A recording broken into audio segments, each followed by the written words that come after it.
பள்ளிப்பாளையம் நாட்டுக்கோழி வறுவல். Last week ஒரு ரெஸ்டாரண்ட்டில் நாட்டுக்கோழி வறுவல் ட்ரை பண்ணுங்க. ரொம்ப நல்லா இருந்துச்சு.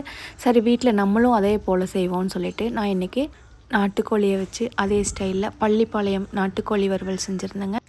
என்னாலேயே நம்ப முடியலைங்க. நான் ஹோட்டலில் சாப்பிட்டேன் அதே டேஸ்ட்டில் நாட்டுக்கோழி வறுவல் வீட்லேயும் சூப்பராக வந்துச்சுங்க.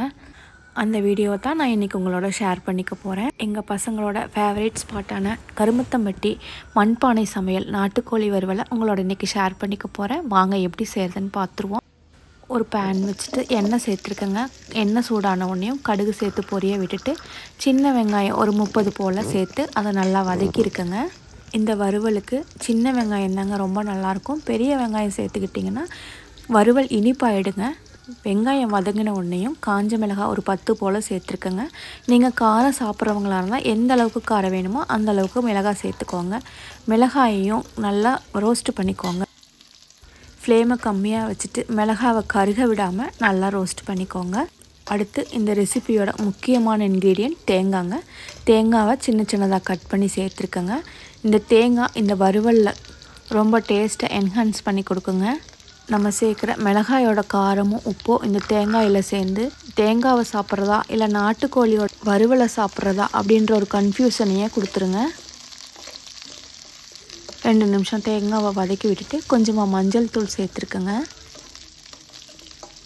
மஞ்சளோட பச்சை வாசனை போகிற வரைக்கும் நல்லா லோ ஃப்ளேமில் வதக்கி விட்டுக்கலாங்க. அடுத்ததாக வேக வச்ச நாட்டுக்கோழி அதில் சேர்த்துருக்கேங்க. 1/2 கிலோ நாட்டுக்கோழியை நல்லா வாஷ் பண்ணிவிட்டு மஞ்சள் மிளகு உப்பு மட்டும் சேர்த்து குக்கரில் ஒரு 6-7 விசில் விட்டு எடுத்து குக் பண்ணி வச்சுருந்தேங்க. அது இதில் சேர்க்குறேன். நாட்டுக்கோழியை சேர்த்துட்டு நல்லா கலந்து விட்டுக்கலாங்க. தேவையான அளவு உப்பையும் சேர்த்துக்கலாம். நாட்டுக்கோழி ஏற்கனவே நல்லா குக் ஆகிடுச்சுங்க. ஸோ நான் இன்றைக்கி தண்ணி எதுவும் சேர்க்கலை. வேக வச்சதுலேயே கொஞ்சம் தண்ணி இருந்துச்சு, அதை மட்டும் சேர்த்துட்டு மூடி போட்டு ஒரு 5 நிமிஷம் லோ ஃப்ளேமில் குக் பண்ணிட்டேங்க. அப்படியே உங்களுக்கு தண்ணி தேவைப்பட்டாலும் தண்ணியை சுட வச்சு சேர்த்துக்கோங்க. பச்சை தண்ணி சேர்த்திங்கன்னா பீஸ் ரொம்ப ரஃப் ஆகிடுங்க. 5 நிமிஷம் கழித்து இந்த மிளகாயோட கலரும் காரமும் நாட்டுக்கோழியோட கலந்து பாருங்கள் எவ்வளோ கலர்ஃபுல்லாக யம்மியாக வந்திருக்குன்னு. கலர் மட்டும் இல்லைங்க, டேஸ்ட்டு கூட ரொம்ப சூப்பராக இருந்துச்சு.